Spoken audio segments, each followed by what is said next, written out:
Absolutely.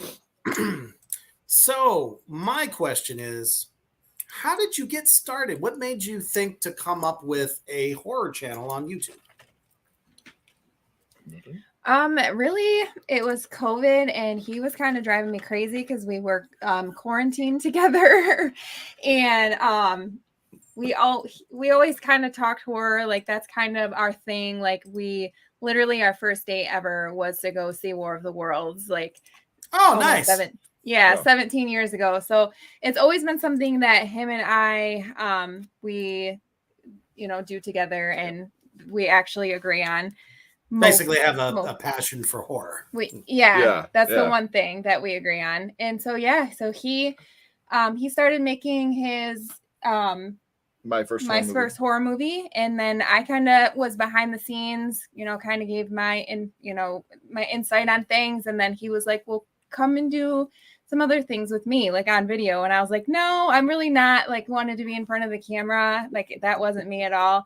And he coaxed me into doing it, and so here we are. Yeah. She was literally like, man, I didn't realize how much I don't like you. You need a hobby now that I have to spend every minute with you. Like we're doing too much. Like, can you go do something else? Right. Holy shit.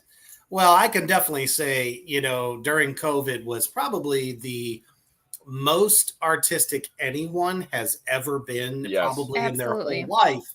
Because you didn't have that hustle and bustle and got to run here, run there, do the work thing, all that other shit. So you're forced to sit there. It's like, well, what do you do? Well, I know what I did. Watched fucking horror movies all day and promoted my band that I was in. So, a lot of great shit came out of that COVID era, sorry. Which is, it's kind of weird to say that it took a lame apocalypse to have all this great shit come out, but that's what happened. Right. Yeah. So that's really cool. So you said you made your own indie horror film? We did. Home is Where the Haunt Is. It is a horror short. I love it. It is available on YouTube. No longer a members only. And it's the semi-autobiographical story of my mother's real life passing. Just been fictionalized a little bit to spook it up a little bit, but a lot of what you see on there is 100% real. Now that is amazing. And anyone watching out there in Three Witches Land can catch this on YouTube. Yeah. Yes. All right. For free. You heard it here. Yep. And all you got to do is go to youtube.com/Sledgehammer Horror, and you can check out the short film there, as well as our interviews and some of the things that Ashley talked about. When I was doing this, my first horror movie was really the first thing that we started with Sledgehammer Horror. And I was like, because she's the genius of the group, and I'm the pretty one. And she was like, I got these ideas for these segments I think you should do.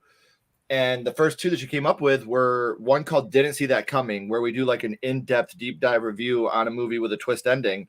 And then the other one is called Versus, where we take a remake, and we give a fair shake to each one and see which one we prefer of the two. And I was like, yeah, I would love to do these, but the only way I will completely agree to do these is if you are doing them with me. If you'll get in front of the camera and you'll do this with me. And at first I was like, no, like I'm good. Like just let me be behind the scenes. And then, he talked me into doing it. And I feel like I get better every interview, every live that we do, I get better at it. So find yourself. For sure. Because when I got into this business a year ago, almost a year and a half ago, actually, I didn't know what the fuck was happening. All I knew is I was interviewing a band that I knew personally that were label mates of mine on Kingside Records. And we just basically sat there like it was just a regular conversation. I'm like, well, shit, I'll, drink some bourbon along with it and let's just have a go at it. Right. And here I am still fucking doing it, So it's so much fun to talk horror with people. Yeah. That's our passion. Especially like I love live. it. Yeah, for sure. Yeah. Which all of you out there watching right now in Three Witches Land, please give us your comments. As soon as I said that, somebody just said something. Let's see. Reaper has gotten better over time. Oh, thank you, John. That was very kind, John. Yeah. To be honest, like it's funny. Like I gotta know just from your point of view, Reaper. Like, do you ever go back to some of your first episodes and watch them and just be like, "Oh my god, can't believe I said that." Yeah. Yeah, I mean, I've gone back. I've seen some of the ones that were just like, yeah, that kicked ass, and then all of a sudden I go back to watch it. It's like that fucking sucked. You're cringing. Where was I going with that? How many times did I forget what the fuck I was going to ask? You know, I'm just like, I just learned to get better, and sometimes if I have like a more high profile, actor or actress or director, somebody that comes on, it's like, I better know my shit, or otherwise I'm going to be dead in the water. I'm a little bit more on top of it, but yeah. So I definitely do that. The early days of my show, I mean, it was just kind of like a free for all. There wasn't a whole lot of direction, but over time, just kind of developed and found my niche, and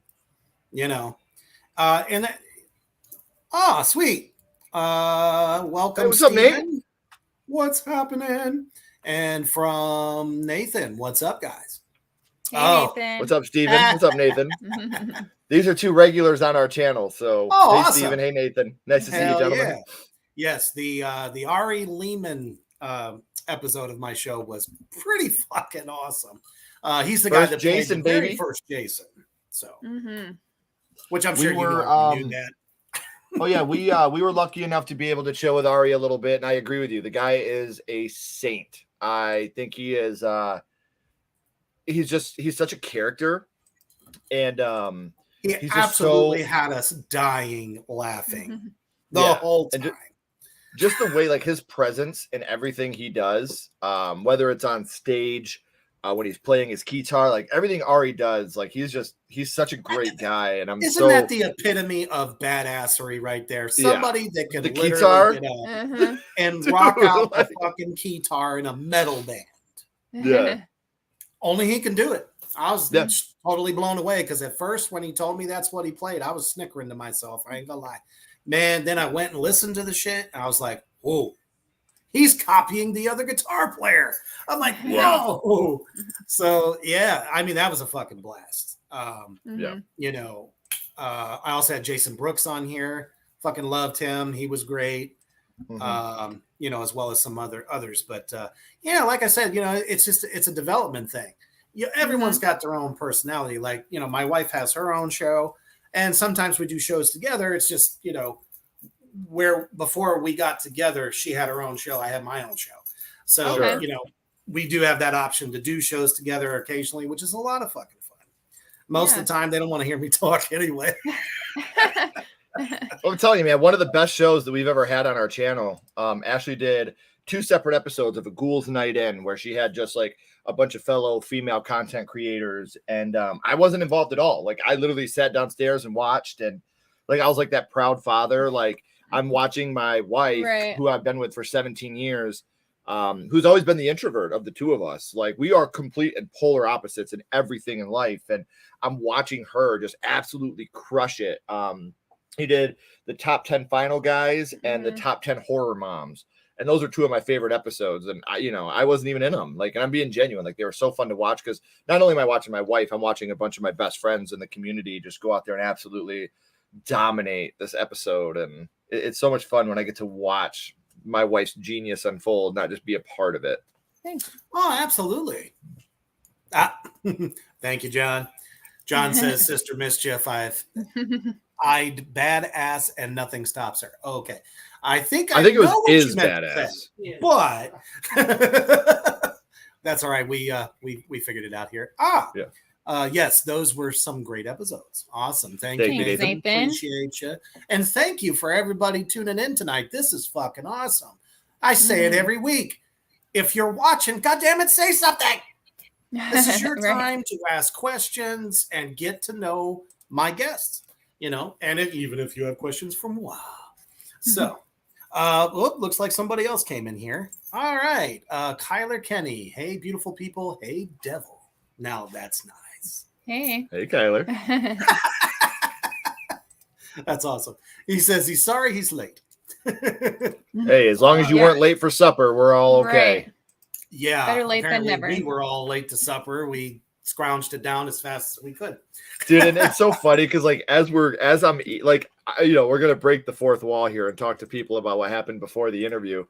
We're sitting here talking, getting to know each other, and I'm eating, and like Ashley is like punching me in my leg, like, hurry up, you idiot. Well, like, I mean, you were just scarfing it down, like slapping it on me. And I promise you, we're usually yeah, right. This is true.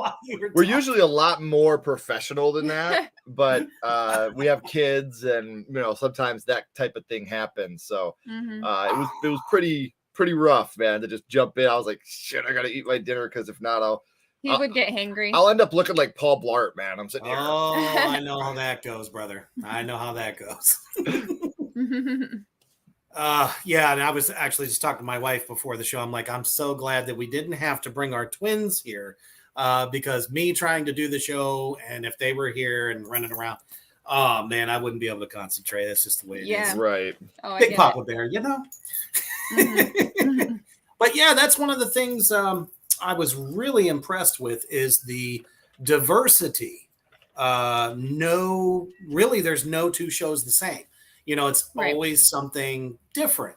And, when it comes to creating content and stuff like that, I think that's good that you don't. Maybe you have a name of a show that's always the same, but, you can always subtitle, make it a little different, change it up. I mean, my makeup has evolved over time.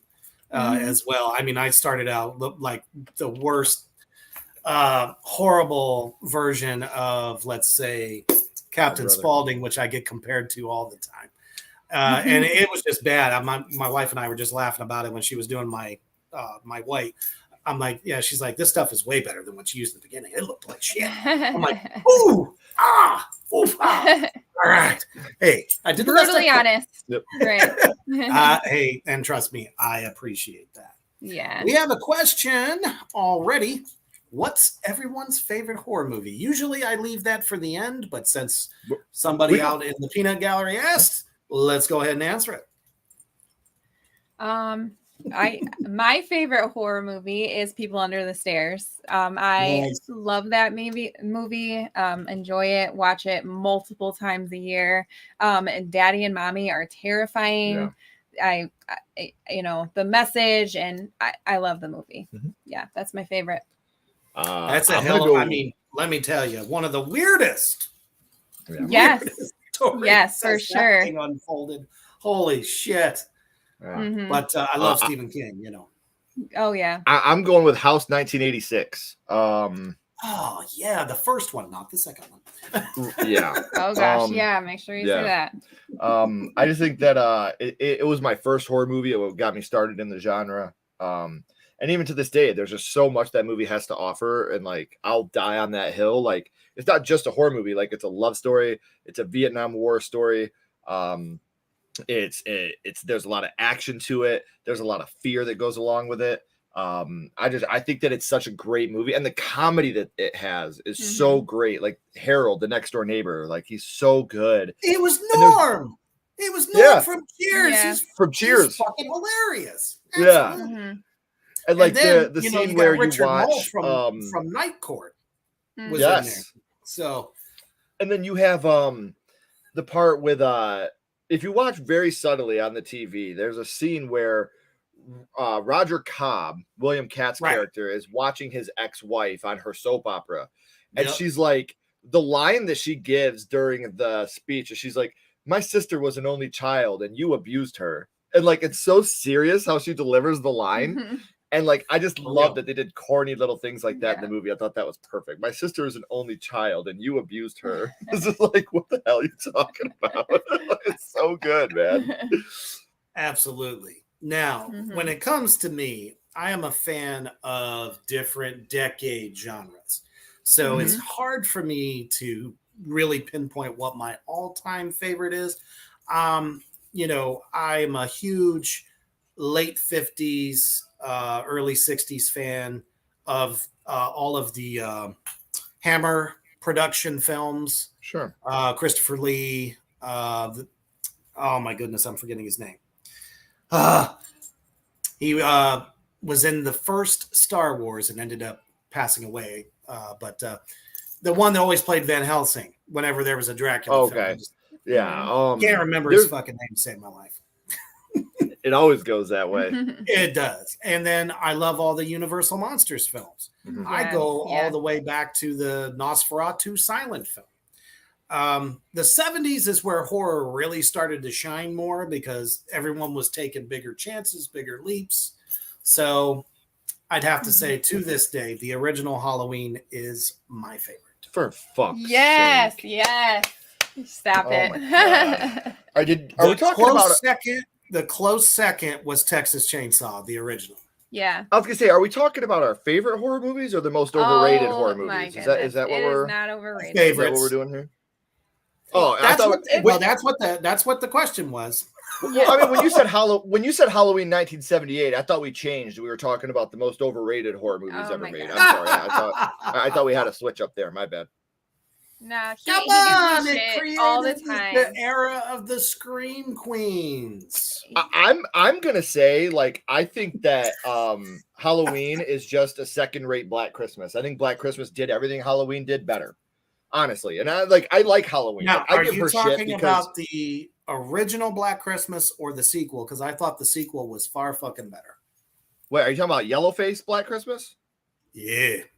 No, I'm talking about the original. I like the OG, man. Like, I love it. I do like the original, but the screen time with the guy, this mysterious guy who's on the phone, only shows up in the end of the film. I'm sorry. I had problems with that. I love that. I love that ambiguity of who was the killer. Yeah. What was his motivation? Like, you get to connect the dots yourself. Like, and we've always known, there's nothing scarier than what's in your imagination. Mm-hmm. And like, to me, that is like the big drawing point of the original Black Christmas. And listen, Olivia Hussey's character in that movie is such a strong, powerful, independent woman in film. Like, she literally, the guy's like, "You're gonna get an abortion," and she's like, he's like, "You're gonna keep that baby," and she's like, "No, I'm not. Yeah, I'm getting an abortion." He's like, "What about my plans?" She's like, "I don't give a fuck about your plans. I'm a human being. What about my plans? I'm not just gonna give up everything for you." You didn't have that back then. It was always, women were the yes sir, yes sir, yes sir. But in 1974, Olivia Hussey took that chance. I think to this day, she's one of the most underrated final girls of all time. But she's in my top 5 because she's just like, I don't give a fuck. I'm going to do what I want to do. This is my body.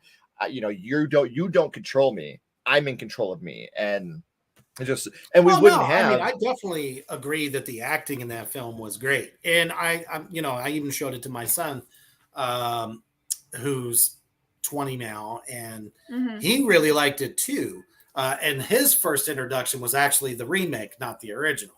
So, it's like we like them both. It's just, I don't know, the craziness of the second one. I love chaos. I love how stories kind of intertwine and why this is the way it is and stuff like that. But for Halloween, obviously, Jamie fucking Lee Curtis, come the fuck on. She was astounding. And the fact that in that film, unlike the Rob Zombie remake, they didn't explain much of anything other than that when Michael was a little boy, he done, killed his sister. Know that. He was just evil. He's evil. He's evil from the get-go. I will give you that. I think that's the best part of the OG Halloween is the fact that you don't get this. Oh, he was beaten and no, as a child. He was just born evil. He's got the blackest eyes. Yes. Right. And I mean, they alluded to it, especially with Donald Pleasance. But you still didn't know quite much because he ate a dog in his house, and House Company got up after he got shot and fell out a fucking window 2 or 3 stories up. There was really no explanation there. So that I kind of like because you bring in that supernatural feel. Right. You can't kill the boogeyman unless Busta Rhymes uses Kung Fu. Busta Rhymes did not kill him. Exactly. Now, of course, I think they've already let the cat out of the bag for the new one coming out. Just by calling it Halloween Ends, You already know that Jamie Lee and Michael are going to have some badass fucking fight. One person's going to die or they both die. You know what I mean? Well, John Carpenter just straight up came out and said, depending on how much money this makes, I might do another one. Like John Carpenter just came out and said it depends on how much money we make. Yeah, well, I think this is Blumhouse.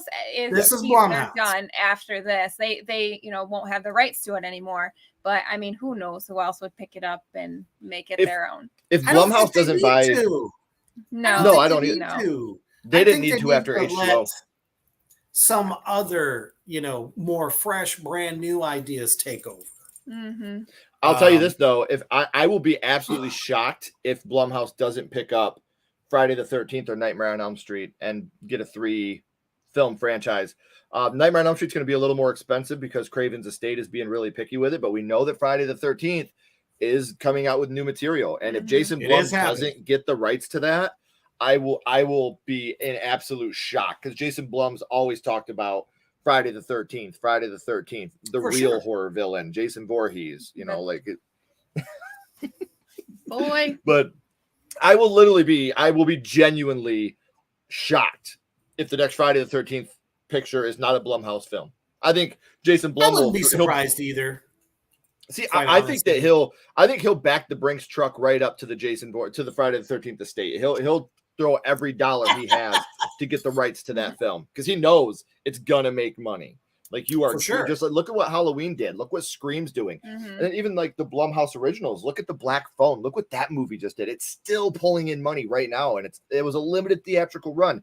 The movie is still pulling in theatrical money. So the Black Phone shows that Blumhouse knows what they're doing, and not only does Blumhouse know what they're doing, they also are saying that their original horror is they don't need to have all these sequels and prequels, like they really don't. We can make more original films, and people are enjoying them, just like X. X was so good. Yeah, X was so good. Original horror is. Don't think you haven't seen X? That's just the title? Yeah, it's just called X. It's got Mia Goth. What's that? I may have to check that out. Young scream queen, Jenna Ortega. It's so good, man. If you said you like Texas Chainsaw Massacre, I guarantee you will adore this. This is a modern day Texas Chainsaw Massacre. Yeah. What I'm really excited about right now is the fact that Art the Clown, in Terrifier, has finally made it to the big screen. And boy, is he just tearing it up, literally. I can't wait. Because everything that I've read about the reviews are just over the top amazing. He's going to shock us in every other way imaginable that we just don't even know is possible. So you are going to. Thank you. Signed on for a part 3, right? Oh, obviously. I mean, the fans and the people behind it, that whole film, have been trying to raise money for years, trying to get this sequel. And now that it's out there, it's really showing everyone that he's the real fucking deal. So when we think about some of these great icons of horror, Art the Clown's right the fuck up there, if you ask me. I even wanted to see something with the Sinister character. I thought his character was genius, that he's like this child demon. I thought it was a great film. And they didn't do anything past the second sequel. I don't think the second one did as well as the first. I really loved the first one. Yeah, for sure. But just as somebody new to carry the torch, because I mean, you can only take certain characters so far. I mean, I don't know. What more could they possibly do with Freddy? I'm probably not the person to ask that. We know everything about his character. There's like nothing hidden. Now with Jason, you have his father. And that is who's going to show up in this new film that for some reason they're saying is coming out next year. They must have already shot the motherfucker then. Because usually it takes a lot longer to do a film of that kind of magnitude, especially for the franchise. If you watch the fan film Vengeance, obviously you're a Jason Brooks fan. They have that was amazeballs. Yeah. Vengeance 2 is coming out very soon. Haven't seen the second one yet, but the first one, holy shit.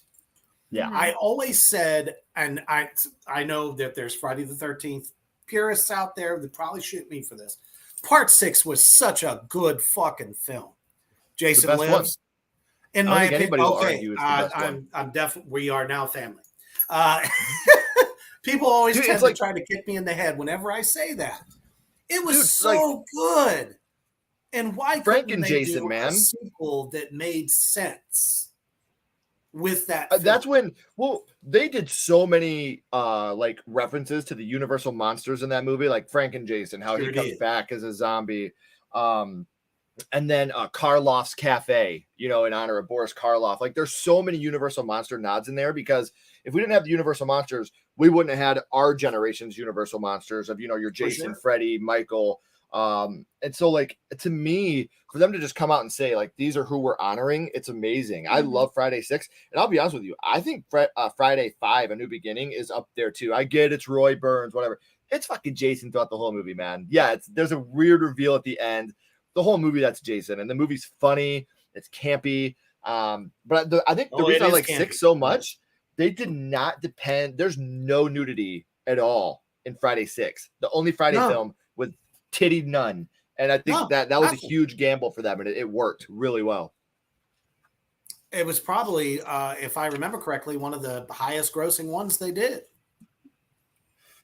It's because parents, especially back in those days, we're like, all right, this is actually okay. I can let my 14-year-old, my 15-year-old watch it, as long as they watch it with me, because it's gory or whatever. But it just goes to show you that in the genre, you don't need flesh to sell it, unless it's getting cut up, of course. But that's a different story. I mean, I get it. I mean, so many damn films back. All the trash horror. I don't know what your guys' stance on trash horror. Your Basket Case, some of those just off the cuff, weird ass shit that came out in the 80s.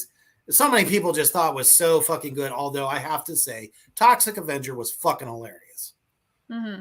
Toxic Avenger is okay, but I don't know. I just having all that, rape scenes and stuff like that. I'm like, if it really doesn't have a place to be there, why do it? Right. No. It doesn't even need to have a place to be there. Yeah. I fucking hate sexual. Like, that's my trigger when it comes to movies. Like, I can watch anything, like literally anything. Like, you can rip someone's intestines out, but I don't want to see rape. Like, that's something I can't do it, man. Like, that just kind of hits home to a whole nother level of torture, if you ask me. For sure. Yeah. I don't know, man. Like, to me, there's just, and like, there's ways to do it where you don't. Oh, wow. Never heard of that one.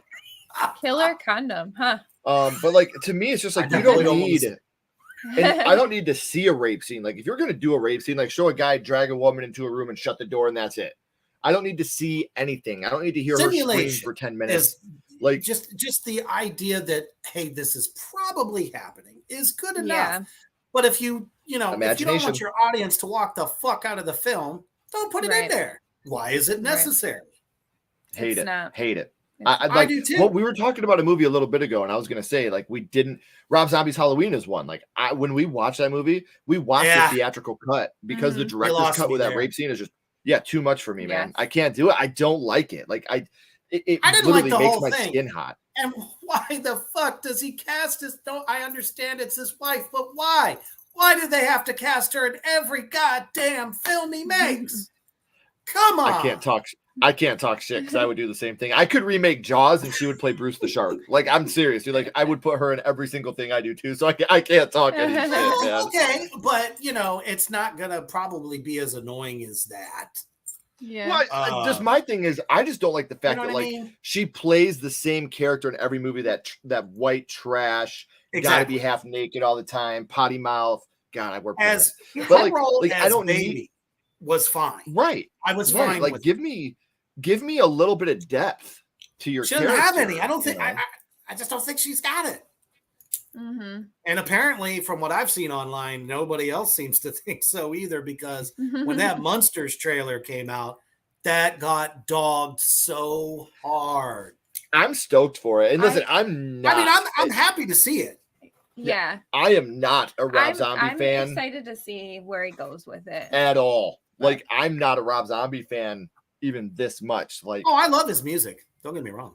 House of I'm talking about. I mean, Rob Zombie, the filmmaker. You know, I grew up with Rob Zombie, but for sure. Like, I'm very excited because the Munsters to me looks like that 70s cheese. Yeah. Like that's what it looks like to me, and that's what I want. I don't want the Munsters to come out here like fucking I'm a skull fuck you, bitch. Yeah. Like, I don't want to see that in the Munsters, man.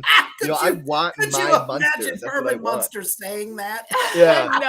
No, I think I would absolutely lose my shit. Get up and walk especially out. Because you got to remember, what the hell? Fred Gwynn is the one that was Herman Munster. Yeah. You don't want to go across that road, bitch. I'll come over there and skull fuck the shit out of you. No. Okay. How can Genghis. you not like Rob Zombie? There are certain Rob Zombie movies that I don't have a problem with. I loved House of a Thousand Corpses. I loved Devil's Rejects. That whole franchise right there. Loved it. His take on Halloween was just a little too much. Yeah. I feel that they tried to make it too real life-ish, not as far as him actually being this killer, but it was kind of far out there. And I mean, I love 70s horror, not all of it, but there is a lot there that is good. And I just feel kind of, he had to, I'm sorry, leave me alone. God damn it. It's funny because Rob Zombie's Halloween, the first Rob Zombie's Halloween is the only Rob Zombie film that I've liked. That's it. Really? I hated part 2. Yeah, I didn't like House of a Thousand Corpses. Part 2 didn't make any sense. I hated part 2. It was just a music video. Yeah. Like it was a music video. Yeah. Stupid. And the only good part of Halloween 2 was Brad Dourif reprising his role. Well, anything Brad Dourif is in is just whoever character he's playing, he's just awesome. Yeah. I don't think I've ever seen him in a suck ass role. Seriously. He's one of the most underrated villains of all time in The Exorcist 3 as the Gemini killer. Well, that's one of the best, villains. That the speech he gives when he's crying in that jail cell, like, dude, holy shit, that's acting 101 right there, man. Like, it's so good. Like, oh, it's so almost like you good can do it on command. Right. That takes talent. But sure. I'm not sure, Kyler, what question I was supposed to see. We have quite a bit that has come down. So, and there was like this rise of, what is it? I Spit on Your Grave films. Out of nowhere, it's over. And they're up to like 5 or 6 of them now. I'm like, is there just like some fetish out there for that type of film or something? Because I'm just like, it was hard to take in the 70s, and most people literally spit on it back then. Right. So it's, much like the Last House on the Left, that type of thing. Yeah. Too much. It's too much for me. Haven't we had enough of that? Why do we have to continue to put this in culture? Because, I mean, we already know, right? We know that it's something that is just absolutely horrible. Don't show it to me on the big screen. I would rather see somebody's head get chopped off. And I'm being completely genuine. Really? Yeah, I'm being genuine when I say this. Like, I could have empathy and sympathy for a murderer. I don't know what that other person did. They could have deserved whatever they had coming to them. What's up, Raffles? Good to see you, brother. Under no circumstance whatsoever could I ever have sympathy or empathy for a rapist or a child molester, because there's never, ever, ever, ever any excuse, any reason for that to have happened. Right. Ever. And, that's kind of the funny thing about the Freddy franchise. How did they get away with that? It's like it just slid. Right. Mm-hmm. But then again, they didn't put it out in front of your face until the remake. Yeah. So that just goes to show you, like we were just talking about, you can give people, the audience, the idea that this could happen or is going to happen, but you don't have to actually fucking show it. Great question here. What is your favorite practical effect monster? I know mine. I love the werewolf in American Werewolf in London. I knew you were going to say that. That to me is still the best werewolf transformation scene. Mm-hmm. Yeah, like when you do that werewolf transformation, like it's gold, man. He's ripping his shirt. I'm so hot, like that. Oh my god, like that. I always talk about my 3 favorite practical effect films. That's up there. The Thing. John Carpenter's The Thing. That's what I was. Is up there. Absolutely. That's gonna be your favorite practical effects. Yeah, movie. where he's the dog part. Yeah, I love that. And then the OG Nightmare, man. Like that was a low budget film, but you have the Johnny Depp bed scene. You got Tina being dragged up the wall. Like that is such a fan. People forget that that's such a great practical effect movie. Just because like it's become so mainstream, but that movie was so low budget that Freddy Krueger is in the original Nightmare on Elm Street for 7 minutes. Right. He has 7 minutes of screen time in the OG because they just didn't have enough money to hire a great makeup artist. So they had to conceal him in the shadows or just use his voice or have Tina dragging herself or a sheet come out and get, or him coming up from a waterbed. You don't see Freddy Krueger in this movie. So I do see someone said Jason Goes to Hell when he shoves the head in the deep fryer. John, Jason Goes to, I will die on the hill. Jason Goes to Hell is fucking awesome. Like that movie is so good. I'm not being facetious or anything. I love that movie. It's in my top 3 of that franchise. Dead serious. I think that movie's so good. I could talk. We could do a whole podcast about that movie. Like that totally movie, it changed my life when I was a kid. I'm being like, I got grounded for the first time because I refused to stop talking about how amazing it was that Freddy's glove came up and grabbed Jason's mask at the end of the movie. My mom was like, I'm done fucking hearing about this. If I hear you talk about this shit again, you're everywhere we went. I was like, watching Jason Goes to Hell. You're never going to believe what happens in it. Like that was my Avengers crossover. Like that was my Marvel Cinematic Universe crossover as a kid. And then it only took like 12 years. Yeah, for them to make it. After 12 years, we got Freddy vs. Jason. You couldn't give me a little bit better. You probably talked about it for 12 years. Too. I probably did. Yeah. Like, oh man, I remember when Freddy vs. Jason was announced, I was so amped. Oh my gosh. Man, as far as creatures go, I was always a huge fan of the plant in Little Shop of Horrors. Okay. I thought that creature, as practical as they made that, because as I understand, it's like this ginormous fucking puppet. Yeah. With just somebody manning it, and I just for something that wasn't even like a horror flick, I think that was really incredible. But I would also have to say the original Alien was pretty fucking good. Yeah, the xenomorphs are great. But real quick, you don't think Little Shop of Horrors is a horror movie? I mean, it is. Okay, but it's a musical. I totally think it is. Yeah, but I love it. I also think Terminator is a slasher film. Mm-hmm. That was what it was intended to be. Mm-hmm. It was not intended to become the lighthearted, lovable character. Look, I can rip my arm off. I got tons of fucking metal under me. That's not what that was about. It wasn't supposed to befriend a kid. He kills he wants to kill every Sarah every Sarah Connor in the phone book. Yeah, he literally goes through the phone book and gets every Sarah Connor in the first. Like he's a total he hides behind and a moves mask. them all away, regardless if they're the right one or not. Right, he doesn't care. If your name's Sarah Connor, you better just watch out. Yeah. And Arnold sold it so fucking good. Mm-hmm. So fucking good. Just dead face. Sarah Connor. Didn't even have to fucking think about it. Just blew him the fuck away. Mm-hmm. So yeah, I definitely agree with that. What's your take on the Conjure universe? I see The Nun is actually getting a sequel. I love the Conjuring universe. I was a little bit disappointed in the first Nun. A little. Yeah. I had really high hopes for it, and it just didn't. It didn't live up to my. Nun? Yeah, it didn't live up to my expectations at all. Like I feel no, it absolutely did not. It started out great. You have this nun who throws herself over and gets choked out. And you're expecting that. I mean, it was kind of genius a little bit when the priest and then the other nun that comes there, this supposed to be like an old nun, but you kind of know right off the bat that, that's the spirit of the nun working this, little trickery. I was thinking, okay, we might have something here. It's just now the gal that plays that character, the nun, is very good. They need to make her even scarier somehow. Yeah, it wasn't as scary as all. She was scarier in the Conjuring film than she was in her own. For sure.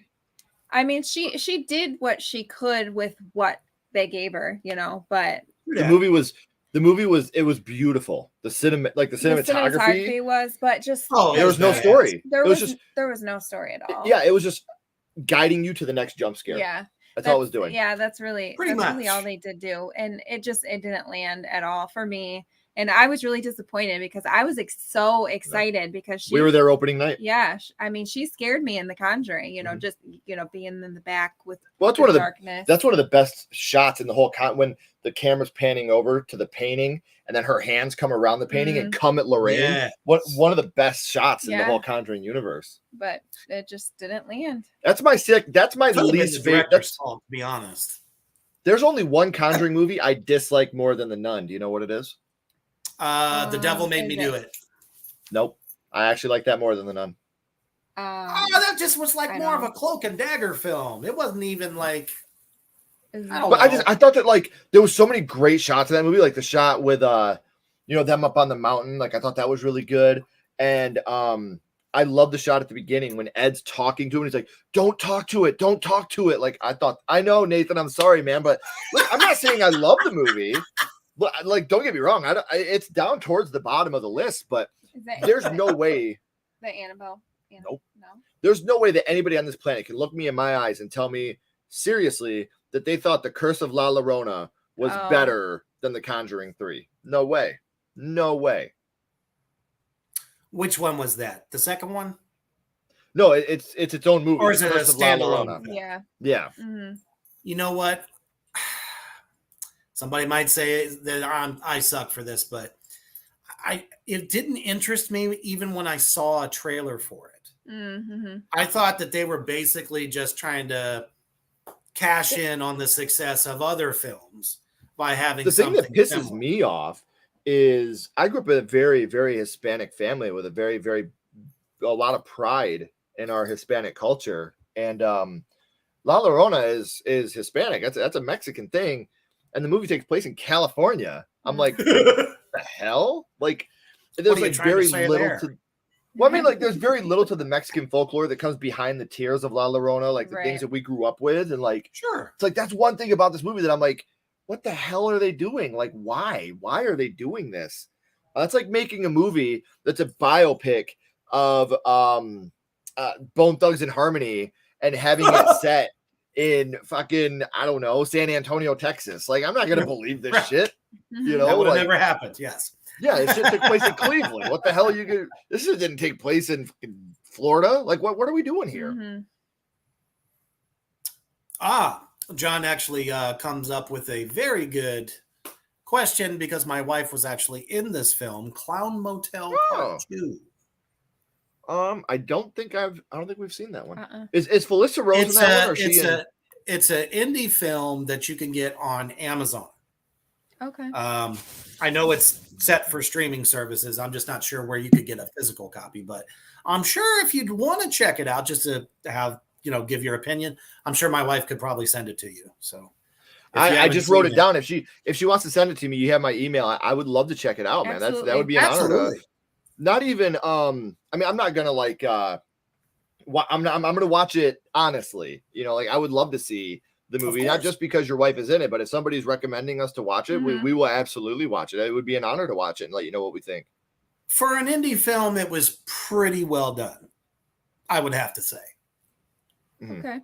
It's not like an indie film that would make it to the big screen. So I think you might like it. We love Ari it. Lehman was in the first one too. So I'm in an indie film that's coming out on October 14th, The Bride of Killer Pinata, and I'm super stoked for you guys to see it, man. That'll be on Amazon Prime as well. Mm-hmm. All right. And I'm not saying this because it's me, but I have the best scene in the movie. I'm just throwing that out there. Well, as you know, I'm also trying to get into film as well. So if you need a 6'2", 280-pound monster, Always, man. All right. Every actor I've ever talked to says you just got to get into it however you can. Right. Absolutely. Awesome. What else here? Oh, Circus of the Dead. Talk about a crazy movie. That's another one that's, for those that are like big fans of, let's say, Clowns from Outer Space, the whole clown craze as is, because there's a very large amount of clown actors out there that have their own characters and stuff. So that one was also pretty good too. It's not related to Clue Motel, but I think it was probably inspired by it. So okay, could always check it out. I don't know. Yeah, for sure. Awesome. Well, let's take a quick commercial break if my producer is still there. I think he is. Is he there? All right, very good. Real quick, we're going to cut to the Reapers Underground Productions, which is my band management company, and let you all check out the bands of the underground. Den alten Mythos hinter sich zu lassen. Und so tastet sich blind von Zeitenufer zu Zeitenufer, bis ihm in all dieser Schwärze endlich ein wegweisendes Licht aufgeht.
That's right. Lots of really good stuff coming up. We got Grave Next Door starting their fall tour here later this month on September the 16th. They will be in Youngstown, Ohio with Tommy Stewart's Direwolf. Great package tour that I put together for them. So keep checking the dates and see where they're going to land in your area. As well as my band, which is Drop Dead Dammit, is about to drop a lyric video just in time for Halloween for Velvet Darkness on October the 1st. As always, if you're in a band or know somebody that is and they're looking for excellent representation, have them check me out. All right. And that's reapersundergroundproductions@gmail.com. All right. Nice. So we are back. Let's see here. Oh, yes. Speaking of Killer Clowns from Outer Space, they just got a video game. I don't know if you're gamers. That is going to be sick as fuck. I have seen some of the play in it, and it just looks amazing. We're going to get it no matter what. Yeah, it's gonna be dope. It's crazy. Before they came out and said they were having a video game, I'm like, I see Killer Clown everywhere. Like, what's going on? Like, I see it so much now. And then they come out and they say that they're making this video game, and I'm like, now I get it. Yeah. Well, it really is a cult classic. Yeah. Oh yeah. Which, like I said, has inspired so many of like the haunt industry for people to do clown characters. And they've gone on to, like I said, they're just tons of clown films coming out, tons of them. Yeah. Most of them indie, but it's happening and people dig it. You know what I mean? Yeah. It's, Oh yeah. I don't know if it's like that childhood fear thing, like you're trying to get over it, or I don't know. But I remember watching Poltergeist back in the 80s, the very first one, and that clown come out from underneath the bed. I was like, every single night, flashlight, okay, nobody there, I can go to sleep. So right. Yeah, for sure. Different ball game today. Everybody wants to see a clown bite somebody's head off. So everything changes. So I would have to ask, what was your favorite interview so far on your show? When I interviewed her. Okay. Whatever. I mean, like, honestly, like, there's different ones that, like, I could say right now for different reasons. For sure. Josh Eppard, the drummer from Coheed and Cambria, was huge because he was one of the first, like, big ones that I was able to do. Chris Conley from Saves the Day, because he's been one of my heroes since I was a kid. James and Chelsea from Dead Meat. Being able to meet them was really, really cool. Tyler Main, who played Michael in Rob Zombie's Halloween. Wow. John Mazzari, who was the composer of Killer Clowns from Outer Space. Like, he's amazing. Like, he's one of the coolest dudes. You know what? I'm gonna settle on Carmela McNeil. She is an amazing human being. She's the nurse, the naughty nurse in Halloween 2018 and Halloween Kills, the one that gets killed with the gun. Man. And she's become a really, really good friend of Ashley and mine. Nice. But I mean, there's every interview I do. We're up to like episode 330 now. So I mean, holy moly. there are so many that I could say for different reasons, and I appreciate whether it's a podcaster that has 10 subscribers or someone like Dead Meat, or recently I had Mark Holton, who played Francis in Pee-wee's Big Adventure. Like, that was huge for me. That's killer. I've said on numerous occasions, even before I got this interview, that Pee-wee's Big Adventure is the only perfect movie that's ever been made. And when I was able to get in contact with Mark Holton, like, that was huge for me.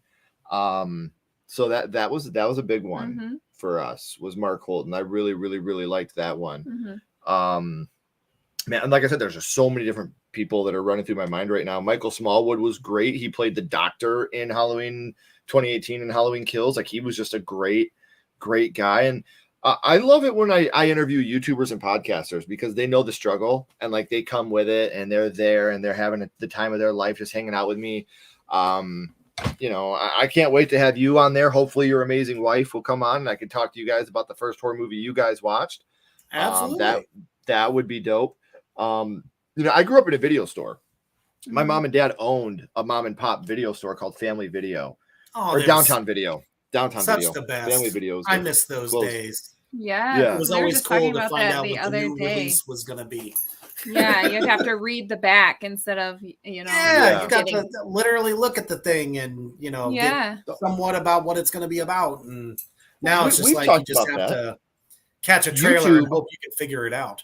Right. See, when we were kids, YouTube was literally walking up and down the aisles, like looking at something out, that caught your eye, and then you read the back, and you're like, "Oh, this sounds pretty good. Let's check it out."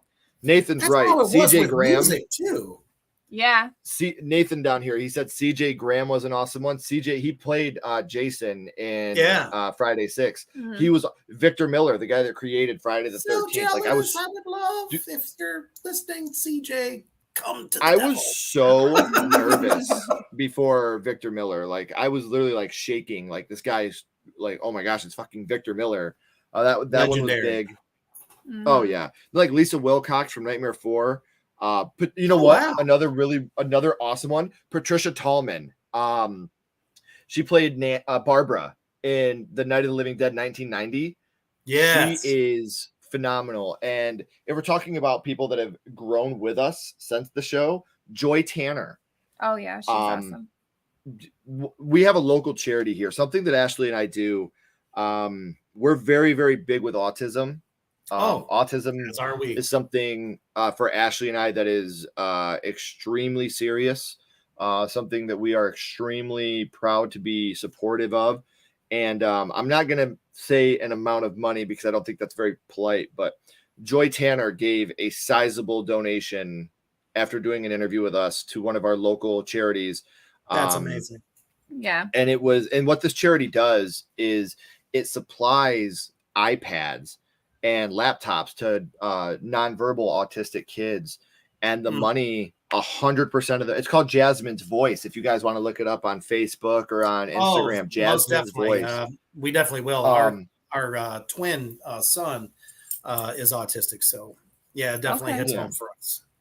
Yeah. And like they supply iPads and stuff to children, and they're like moving across the whole state of Michigan now, and like they're working with the Detroit area, and it's like this is such an amazing thing because there are families that are in such a hard spot that they can't afford to get an iPad for their children. Absolutely. And people are like, oh, it's just an iPad. Listen, that's how they communicate. Like they don't, that's how they can tell you they're hungry.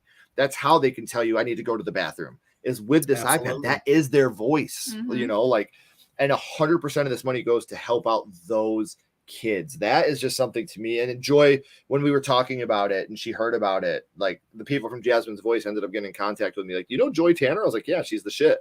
And they told me what happened. And I was like, wow, she's just even more than her as an amazing actress. It just showed how amazing of a woman she is. She just has a really great heart, and she's a good person for sure. Yeah. Yeah, I mean, we may play scary characters, but guess what? We all have hearts too. Oh yeah, humans. The horror community are like the sweetest, kindest people that you'll ever meet in the horror community. Everybody always thinks we're like so weird. Not that's really. What we were talking about that the other day too. Like when I was growing up and I liked horror all year round, I was weird back then, and you know it's kind of cool now. Okay, well I am weird, but you know, because you're our age. If you were, and I don't mean this to be condescending towards anybody that's younger. I promise that's not what I'm trying to do right now. But I'm way younger than you. But if you were a horror fan before 1996, you were fucking weird. Yeah, you really were. When Scream came out in 1996, Scream made horror cool. Yeah. It was okay to like horror movies after Scream. But if you liked horror movies pre-Scream, you were a fucking weirdo, dude. Yeah. And like you're gonna be a serial killer. I think that's why the horror community is so genuine and sweet and kind with each other, because we know what it feels like to be the odd one out, the freak, the weirdo. Like it sucks, man. So I think that's why the horror community is so genuine and kind and loving towards each other, because we know what that feels like to be alone. You know, I'm not trying to go into like a fucking therapy session here, but like, you know, we know what it feels like to be the weird ones, the outcasts. But now we have these abilities to literally look at each other in the eyes and have meaningful conversations and not be the weird ones anymore. But I'm not mad at Scream for making horror cool. No, like it just made it blow up more, you know. It made more people respect it. Horror isn't just also gave us another icon. It's all year long. Yeah, for sure. I mean, look at Green Day made punk rock cool back in the 90s, man. Like if it wasn't for Green Day, punk rock wouldn't have gotten to this, you know, the area that it did back in the 90s, man. Dookie revolutionized punk rock in the 90s. That's what Scream did for horror movies in the 90s. Now, obviously, it was done before that. I'm not saying Green Day was the first punk rock band to get big. Obviously, the Ramones, you know, the Sex Pistols. No, but it opened the kids up to finding out about the originators, like the Misfits and like you said, just the Ramones and Black Flag and all those guys. Just like Nirvana did for the grunge scene. You know, like you had that one band that blew up and showed this younger generation what these amazing bands could be. And if you know, that was your gateway drug, and that Scream was the gateway drug of horror back then, and it still is. Like Scream is still kicking ass. Good for you, Scream. I love Scream. I'm not downplaying Scream or talking shit on it. Oh yeah, I love it. It did something amazing, and it made horror a mainstream thing. What's not to love about that? Right. Speaking of which, there is a current competition out there by faceofhorror.org in which one person will be selected to appear in a photo shoot with Kane Hodder. Yours truly, the big bad devil daddy himself, Reaper, is one of those contestants. And on Tuesday, you can definitely go. I have shared it on all my social media. So if you follow me on the Underground anywhere at all, you're going to know about it. September 6th, next Tuesday. All you got to do is click on the link I've left you and vote for me. If you want to see me go toe to toe with Kane Hodder, I think that would be awesome. He's also a hero of mine. Sure. So thought I'd put that out there. Yeah. So I don't know. Best of luck to me and the rest of the thousands of people. Yeah. Best of luck to you. That's awesome. That's incredible. Yeah. So, but man, thank you all for coming on. I was looking so forward to this interview, and it has been nothing short of probably one of the most favorite interviews I've done to date. That's for sure. Thank you. I definitely, me and my wife Mischief would definitely like to, come on your show at some point, and we can definitely throw down about everything. So we will set it up tomorrow. Been an absolute blast.